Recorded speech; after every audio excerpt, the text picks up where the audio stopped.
बैठिए मनीष अंकल, आप बैठिए। आइए संतोष जी, आइए, आपका स्वागत है, अभिनंदन। आइए बैठ।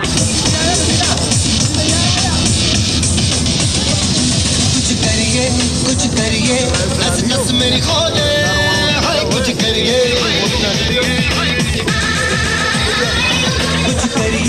कुछ करिए। छात्र छात्राएं आप सभी के समक्ष एक भावनाओं से भरा, वक्ति से क्रोध और मन को मंत्रमुग्ध कर देने वाला कार्यक्रम प्रस्तुत करने जा रहे हैं। यह आयोजन केवल उत्सव नहीं है बल्कि एक प्रयास है आपको यह बताने का कि हम गणतंत्र दिवस क्यों मनाते हैं, इस दिन का हमारे लोकतंत्र में क्या महत्व है और क्यों यह संदेश हर उस व्यक्ति तक पहुंचना चाहिए जो अभी इसके वास्तविक अर्थ से अनभिज्ञ है। इसी उद्देश्य और गर्व के साथ हम आप सभी का इस गणतंत्र दिवस समारोह में हृदय से स्वागत एवं अभिनंदन करते हैं और आप सभी को गणतंत्र दिवस की हार्दिक शुभकामनाएं।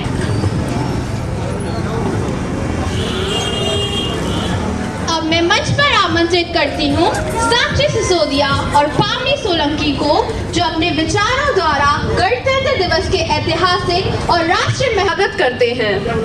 मैं उस भारत से आती हूँ जिसके होठों पे गंगा और हाथों में तिरंगा है, वो भारत जो कभी सत्यम शिवम सुंदरम, कभी वंदे मातरम और कभी पंजाब सिंध गुजरात मराठा द्रविड़ उत्कल बंगा है। मेरे प्रिय साथियों, आप सभी को 77वें गणतंत्र दिवस की हार्दिक शुभकामनाएं।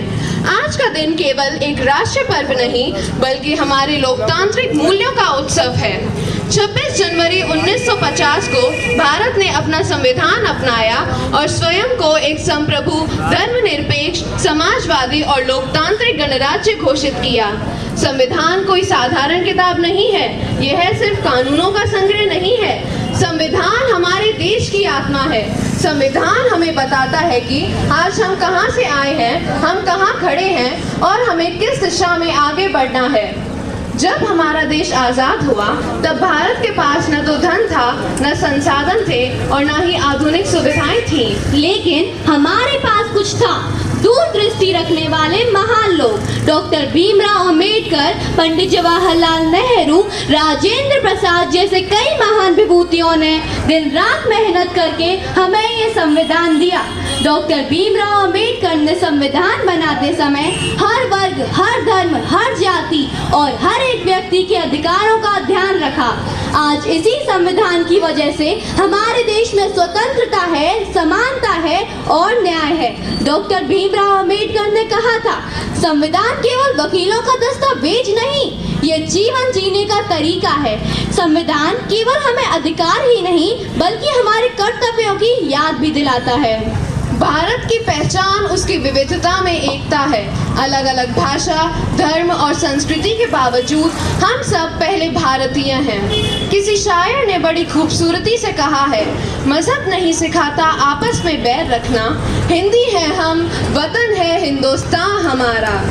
आज का युवा ही कल का भारत है। यदि हम शिक्षित, जागरूक और जिम्मेदार बनेंगे तो कोई भी ताकत भारत को आगे बढ़ने से नहीं रोक सकती। स्वामी विवेकानंद जी ने कहा,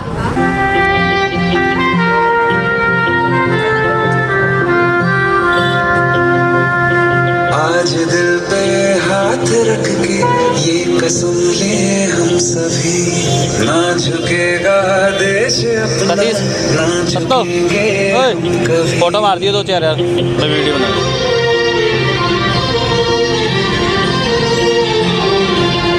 पीछे से हाथ रख के ये कसम ले हम सभी, वीडियो ले रहा हूँ, फोटो ले रहा हूँ, झुकेगा देश फोटो ले रहा हूँ, फोटो आप ले लेना। ना झुकेंगे हम कभी। जिंदगी का क्या वीडियो ले रहा हूँ ना, मैं एक ही चीज हो पाएगी ना एक बार। डांस में आप फोटो लेना, वीडियो में ले लूँ। जो वतन पे ना बहाया, चल लहू से लिख दे खाक पे।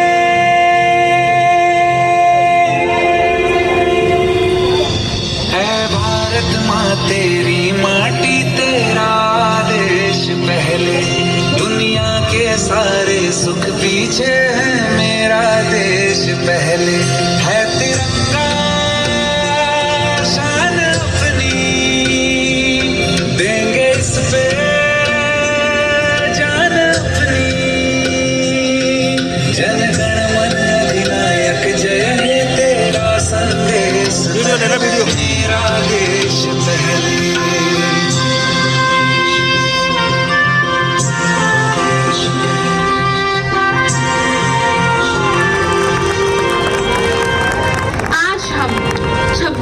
जनवरी गणतंत्र दिवस मना रहे हैं, जिस दिन भारत को अपना संविधान मिला। पर क्या हम संविधान के सबसे बड़े अधिकार शिक्षा को समझ पाए हैं? 26 जनवरी वो दिन जब भारत ने कहा अब हम अपने नियम खुद बनाएंगे। पर क्या उन नियमों की आत्मा आज भी जिंदा है? हम आजाद हैं, पर क्या सच में आजाद हैं? हमारे देश को आजादी मिले 77 साल हो गए, पर हमारी किस्मत आज भी किताब के बिना कैद है। अगर शिक्षा नहीं तो संविधान सिर्फ कागज है, अगर शिक्षा नहीं तो आजादी अधूरी है। देखिए दो भारत, एक आरब और सोनू का शिक्षा के लिए संघर्ष। किताब कभी क्रांतिकारी के हाथ में थी तो कभी छात्र के बस्ते में, आज एक कोने में पड़ी हुई और धूल खा रही हूँ। जब देश आजाद हुआ था लोगों ने मुझे उठाया, पढ़ा और समझा, पर आज तो मुझे देखा भी नहीं जाता। क्या मेरी किस्मत सिर्फ कुछ बच्चों तक रह गई? मैं हर बच्चे के हाथ में जाना चाहती हूँ, हर दिए के नीचे जलना चाहती हूँ। क्या इतनी सी चाहत भी मेरी अधूरी रह जाएगी?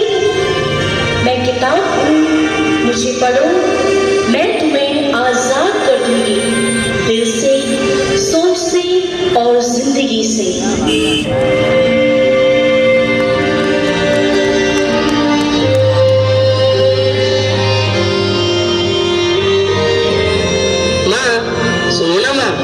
आज मेरी भाषा प्रतियोगिता है जिसका विषय है भारत मेरी शान। मुझे उसके लिए नए जूते और झंडा मिल गया है और अब मैं स्कूल जा रहा हूँ। अच्छा मेरे बेटे, मैं बहुत खुश हूँ। स्कूल में अच्छी तरह बोलना। अब जल्दी से नाश्ता कर लो और स्कूल जाओ। ठीक है माँ। माँ, क्या मैं भी स्कूल जा सकता हूँ? मैं कल स्कूल के गेट से देख रहा था, बच्चे कितनी अच्छी कविता बोल रहे थे। माँ, मैं भी वहाँ जा सकता हूँ क्या? बेटा, सपना देखना अच्छा है, लेकिन हमारे लिए सपना देखना भी महंगा है। सुबह की रोटी ही हमारी आजादी है।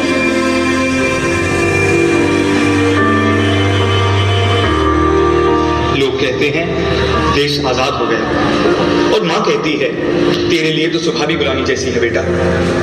जब तिरंगा लहराया जाता है दूर से देखता हूँ, खड़ा होकर सलाम भी करता हूँ, पर मेरे पास ना तो झंडा है न किताब, बस सपने हैं, वो भी अधूरे। मैंने भी स्कूल जाने का सपना देखा था, यूनिफॉर्म पहनकर सुबह प्रार्थना करने का सपना। कभी किसी स्कूल के बाहर खड़े होकर बच्चों को मुस्कुराते देखा तो आंखें नम हो गईं और मन ने कहा क्या ये सपना सभी का नहीं हो सकता? मेरी माँ कहती है पढ़ोगे नहीं तो कुछ बनोगे कैसे? फिर अगले ही पल बोलती है काम पर चल, क्योंकि पेट पहले भरता है, सपने बाद में। कभी कभी लगता है शायद मेरे लिए आजादी शब्द एक कविता है, पर हक नहीं। पर आज जब किसी ने पहली बार मुझे किताब दी तो लगा जैसे मैंने अपने हिस्से की आजादी छू ली। कभी हंसी आई तो कभी आंसू, क्योंकि पन्नों में वो दुनिया मिली जो मेरी नहीं थी। पर आज मेरी हो सकती है, ये किताब ही मेरा भविष्य है।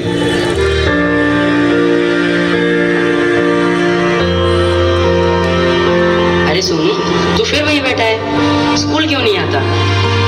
मैं भी स्कूल जाना चाहता हूँ, लेकिन फीस भरने के पैसे नहीं है, और ना ही सभी को शिक्षा प्राप्त करना जरूरी लगता है। तू चल मेरे साथ, मैं मैडम से बात करूंगा। नहीं नहीं, मैं तुम्हारे साथ नहीं आ सकता।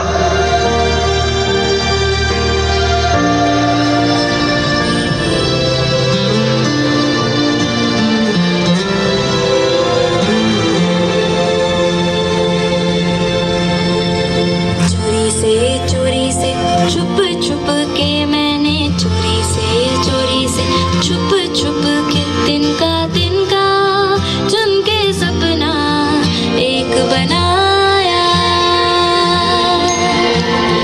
डोरी से बुन बुन के मैंने डोरी से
सकूं। क्या हमने यही आज़ादी चाहिए थी? हमने कहा था बच्चों के हाथ में कलम होगी, बंदूक नहीं, लेकिन तुम्हारे हाथ में देश का भविष्य है बेटा। तुम्हारी लड़ाई समाज में फैली बुराई से है, पढ़ाई तुम्हारा हथियार है। उठो, आवाज उठाओ। मैं क्या करूं? मेरी लड़ाई अकेली है। याद रखो बेटा, जब एक बच्चा पढ़ना चाहता है तो पूरी मानवता उसके साथ होती है।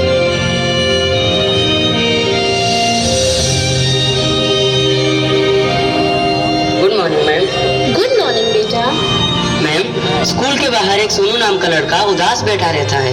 वह पढ़ना चाहता है, लेकिन समाज की कुरीतियां उसे यहाँ आने से रोकती हैं। हम उस बच्चे को विद्यालय में दाखिला दिला सकते हैं और यह सभी बच्चों का अधिकार है। लेकिन मैम, हमें उन्हें शिक्षा का महत्व समझाना ही होगा। हर बच्चे का अधिकार है शिक्षा। सोनू यदि पढ़ना चाहता है तो हम उसे पढ़ाएंगे। आजादी केवल तिरंगा फहराने से नहीं, लोगों को शिक्षित करने से मिलेगी।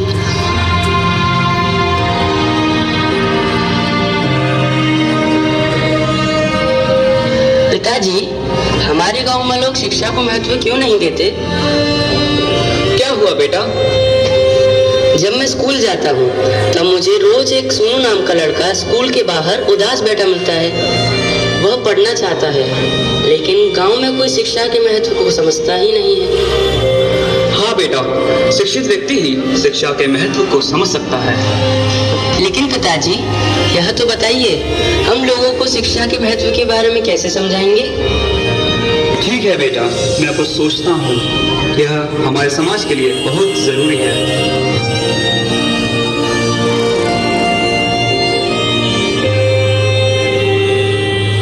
आप सभी ग्रामवासियों को मेरा प्रणाम।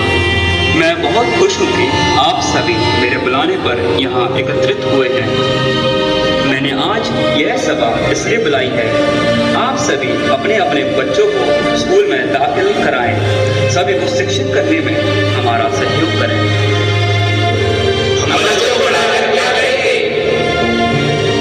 मेरे बच्चे को दुकान ही संभालनी है, वो पढ़कर करेगा ही क्या? जब मैं खेतों पर जाता हूँ तो अपने बच्चों को साथ ले जाता हूँ ताकि वो खेतों का काम सीख सके। यदि वो पढ़ने जाएगा तो मेरी मदद करेगा कौन? हाँ, हमारे बच्चे हमारे काम करेंगे। यदि वो पढ़ने जाएंगे तो हमारा पैसा बर्बाद होगा, तो हमारा काम कौन करेगा? आप सभी गलत हैं। क्या किसान का बेटा किसान ही बनेगा? ऐसा तो जरूरी नहीं है। वह इंजीनियर, अधिकारी जो चाहे वह बन सकता है यदि उसे पढ़ाया जाए।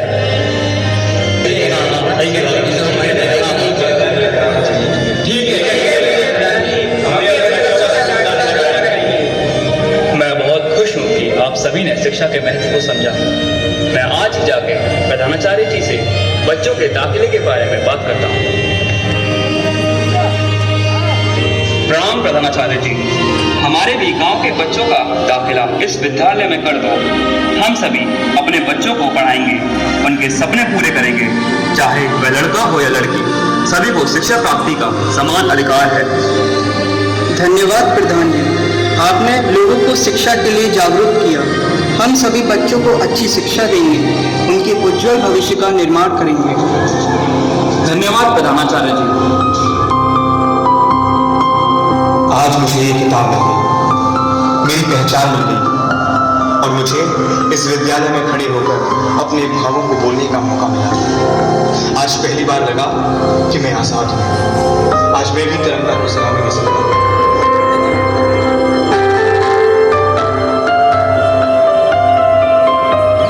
आज मैं सिर्फ तिरंगा नहीं रह रहा था, मैं अपनी अधूरी कहानी को पूरा कर रहा हूँ। जब देश आजाद हुआ था, मैं पैदा नहीं हुआ था, जब मुझे पढ़ने का अधिकार मिला, मुझे मिली आजादी।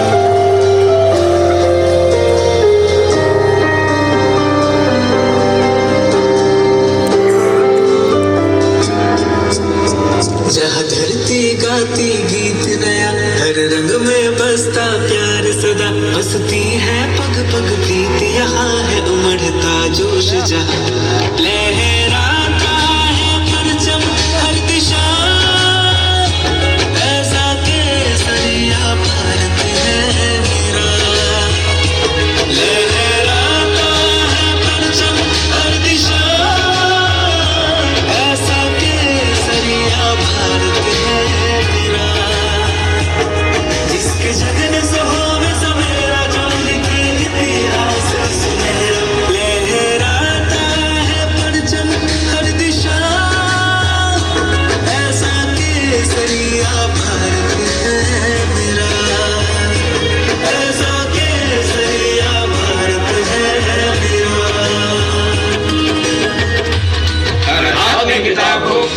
व्यक्ति का विकास हो। बिना शिक्षा के आजादी अधूरी है, अधूरी है, अधूरी है।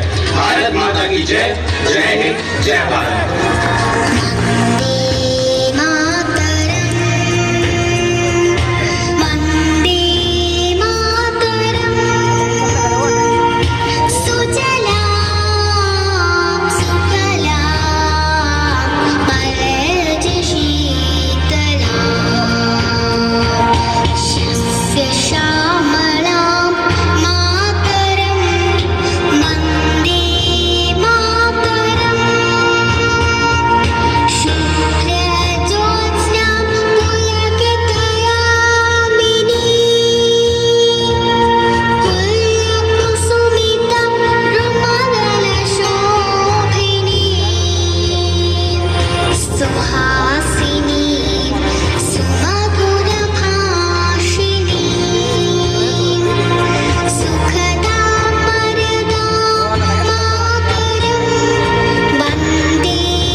ध्वजारोहण करके आज का दिन मनाते हैं, लेकिन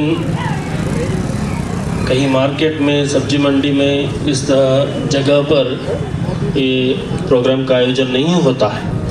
तो हमारा आज सेंट पीटर स्कूल की ओर से प्रयास रहा है कि हम आप लोगों के बीच आकर इस दिन को मनाएं और इसके साथ ही हमारे संविधान के बारे में, संविधान की जो ताकत है, अधिकार है, उसके बारे में भी थोड़ा बताएं। और आज के हमारे जो बच्चों ने यहाँ पर प्रस्तुति की है, एक प्रयास रहा है आप सबों को ये बताने का और एक संदेश देने का। हमारी इस बुलावे को स्वीकार किया है हमारे चेयरमैन साहब ने और हमें यहाँ पर अनुमति दी है। आपका साथ रहा है, आप हमारे बीच आए और ध्वजारोहण किया, हमारे लिए एक अच्छा संदेश दिया। आपकी उपस्थिति के लिए और आपके संदेश के लिए बहुत बहुत धन्यवाद, हम आभारी हैं। और इस आयोजन को यहाँ पर बनाने के लिए हमें तैयारी में मदद की है मनीष जी, मुकेश जी, साथ ही साथ हमारे यहाँ के सभी दुकानदार और आप सबों ने यहाँ पर आकर इस कार्यक्रम का शोभा बढ़ाई है। आप सभी को बहुत बहुत धन्यवाद। हमारे बच्चे जो है उसमें कई बच्चे 10th क्लास के हैं, अभी प्री बोर्ड एग्ज़ाम चल रहा है, एग्ज़ाम के बीच में उन्होंने ये तैयारी की है ताकि आप सबों को एक संदेश दे सके और एक मनोरंजन का कार्यक्रम प्रस्तुत करें। तो आप सभी की ओर से हमारे बच्चों को जोरदार तालियां उनकी प्रस्तुति के लिए और उनके प्रयास के लिए। साथ ही साथ हमारे टीचर्स हैं, कर्मचारी भाई बहन हैं जिन्होंने बच्चों को तैयार किया। तो पुनः आप सभी को बहुत बहुत धन्यवाद और आज के दिन की शुभकामनाएं और ईश्वर की आशीष। जय भारत, जय हिंद।